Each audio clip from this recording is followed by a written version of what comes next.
નમસ્કાર વાલા પેન્શન મિત્રો, નિવૃત્તિ કર્મચારી મિત્રો, ભાઈ તથા બહેનો, આપ સૌનું હાર્દિક સ્વાગત કરું છું મિત્રો આપણી પોતાની યુટ્યુબ ચેનલ ગુજરાતી સાહિત્ય વિદ નિકુંજ યુટ્યુબ ચેનલમાં આપ સૌનું તે દિલથી આજના વિડીયોમાં સ્વાગત કરું છું મિત્રો। આજે આપણે એક એવા મહત્વપૂર્ણ વિષય પર ચર્ચા કરવા જઈ રહ્યા છીએ જે છેલ્લા ઘણા સમયથી ઘણા દિવસોથી પેન્શનોના ભારે ઉત્સાહ જોવા મળી રહી છે। ખાસ કરીને 65 વર્ષથી લઈને 70 વર્ષ સુધી વધુ ઉંમરના પેન્શનોને વધારાનું પેન્શન કયા નિયમ હેઠળ મળે છે, કેટલું મળે છે અને ક્યાંથી મળે છે તેની સંપૂર્ણ માહિતી આજે આપણે ખૂબ જ સરસ ભાષામાં સમજવાના છીએ। તેથી આજનો આ વિડીયો અંત સુધી જલ્દી જોતા રહેજો મિત્રો।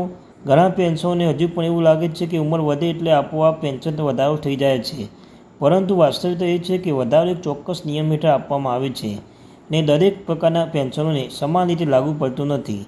એટલે સૌથી પહેલાં આપણે એ સમજીશું કે આ નિયમો શું છે, પરંતુ એ પહેલાં જો તમે અમારી ચેનલ એટલે ગુજરાતી સાહિત્ય વિદ નિકુંજ ચેનલ પર પહેલીવાર આવી રહ્યા છો તો અત્યારે જ સબસ્ક્રાઈબ કરી લેજો, કારણ કે આ ચેનલ પર અમે દરરોજ પેન્શન તેમજ સરકારી કર્મચારીને લગતી તમામ માહિતી લાવતા રહીએ છીએ।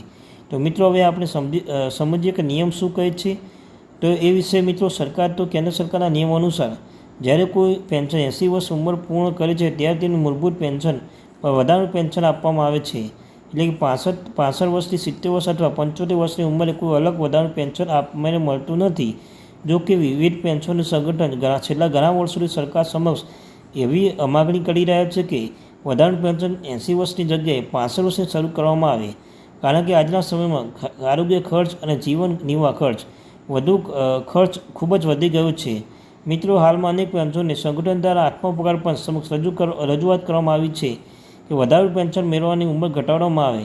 તેઓ કહે છે કે 65 વર્ષની ઉંમર પછી મોટાભાગનું પેન્શન વધારવાનો સારવાર અને અન્ય આવશ્યક ખર્ચમાં નોંધપાત્ર વધારો સહન કરવો પડે છે, તેથી તેમને વહેલી ઉંમરે આર્થિક રાહત મળવી જોઈએ। મિત્રો, હવે પ્રશ્ન એ થાય છે કે જો સરકાર આ માંગ સ્વીકારે છે તો સૌથી મોટો લાભ કોને મળશે? તો મિત્રો, જો ભવિષ્યમાં કોઈ સકારાત્મક નિર્ણય લેવામાં આવે તો લાખો નિવૃત્તિ કર્મચારીઓને પેન્શન સીધો લાભ મળી શકે છે, પરંતુ હાલમાં માત્ર માગણીના સ્તરે છે। સરકાર દ્વારા હજુ સુધી કોઈ સત્તાવાર મંજૂરી આપવામાં આવી નથી, એટલે સોશિયલ મીડિયામાં ફક્ત ફરતા એવા મેસેજ કે આવતા મહિનાથી 65 વર્ષની તમામ પેન્શન વધારાનું પેન્શન મળવા આવશે મિત્રો, આ દાવો ઉપર વિશ્વાસ કરતા પહેલાં સત્તાવાર આદેશની રાહ જોવી ખૂબ જ જરૂરી છે। તો મિત્રો, હવે આપણે વાત કરીએ કે હાલમાં અમલમાં રહેતા નિયમો વિશે। તો હાલમાં નિયમ મુજબ 80 વર્ષ પૂર્ણ થયા પછી મૂળભૂત પેન્શન 20% વધારાનું પેન્શન મળે છે। ત્યારબાદ ઉંમર વધતી જાય તો તે વધારાનું ટકાવારી પર વધતું જાય છે, એટલે કે 85 વર્ષની ઉંમરે વધારો, 90 વર્ષની ઉંમર 95 વર્ષ અને 100 વર્ષની ઉંમરે થયા પછી મૂળભૂત પેન્શન બમણા થઈ જાય છે મિત્રો। જેટલું પેન્શન મેળવવાનો નિયમ છે, આ ઉપર આઠમો પગાર પંચ લઈને પણ પેન્શનોની મોટી આશા જોવા મળી રહી છે। કર્મચારી સંગઠન દ્વારા લઘુત્તમ પેન્શનમાં વધારો, ફિટમેન્ટ ફેક્ટર સુધારો, ડીએ અને મૂળભૂત પગારમાં મર્જ કરવાની માંગ અને પરિવારનો પેન્શન નિયમોમાં સુધારો જેવી અનેક મહત્વપૂર્ણ દરખાસ્ત રજૂ કરવામાં આવી રહી છે। તો મિત્રો, તમને કહ્યું તેમ ડીએ અને ફિટમેન્ટ ફેક્ટર સાથે જે ડીએ વધારે છે મર્જ કરીને વાત કરવામાં આવી રહી છે। હવે તમામ માગણીનું પરીક્ષણ કર્યા બાદ કમિશન પોતાની અંતિમ ભલામણો સરકારને સોંપશે। તો મિત્રો, એક મહત્વની વાત આપણે સમજીએ કે યાદ રાખજો કે જ્યાં સુધી સરકાર તરફથી સત્તાવાર ગેજેટ નોટિફિકેશન અથવા પરિપત્ર બહાર ન આવે ત્યાં સુધી કોઈ પણ માહિતી પુષ્ટિ થઈ ગઈ નથી એવું માનવું યોગ્ય નથી। અમારી ચેનલ પર અમે માત્ર સત્તાવાર માહિતી અને વિશ્વસનીય અપડેટ આપવાના જ પ્રયાસ કરીએ છીએ। ભવિષ્યમાં 65 વર્ષથી વધારાનું પેન્શન આપવાનો કોઈ નિર્ણય લેવામાં આવશે તો તેની સંપૂર્ણ વિગતો, કયા પેન્શનોને લાભ મળશે, કેટલો વધારો મળશે, ક્યારથી અમલમાં આવશે તે માહિતી સૌથી પહેલાં આપ સુધી પહોંચવા અમે પ્રયત્ન કરીશું। તો મિત્રો, પેન્શન મિત્રો ખૂબ જ મહત્વની વાત સમજીએ કે આઠમો પગાર પંચ ભલામણો તૈયાર કરતી વખતે કર્મચારીનો પગાર જ નહીં વિચાર કરવામાં આવતું નથી, પરંતુ પેન્શનની આર્થિક સુરક્ષા પર ખાસ ધ્યાન આપવામાં આવે છે, કારણ કે આજે લાખો પેન્શનો એવા છે જેમાં આવકનો એકમાત્ર આધાર તેમનું માસિક પેન્શન છે। આવી સ્થિતિમાં મોંઘવારી સતત વધી રહી છે, દવાનો ખર્ચ વધારો થઈ રહ્યો છે, રોજિંદા જીવનની જરૂરી વસ્તુઓ પણ જે જરૂરી ચીજ વસ્તુઓ પણ મોંઘવારી વધી રહી છે। પેન્શનમાં યોગ્ય વધારો થાય છે તેવી અપેક્ષા દરેક નિવૃત્તિ કર્મચારીઓ રાખી રહ્યા છે। મિત્રો, હાલમાં સૌથી વધુ ચર્ચામાં રહેલી માગણીઓ લઘુત્તમ પેન્શન વધારવાની માંગ પૂર્ણ સામેલ છે।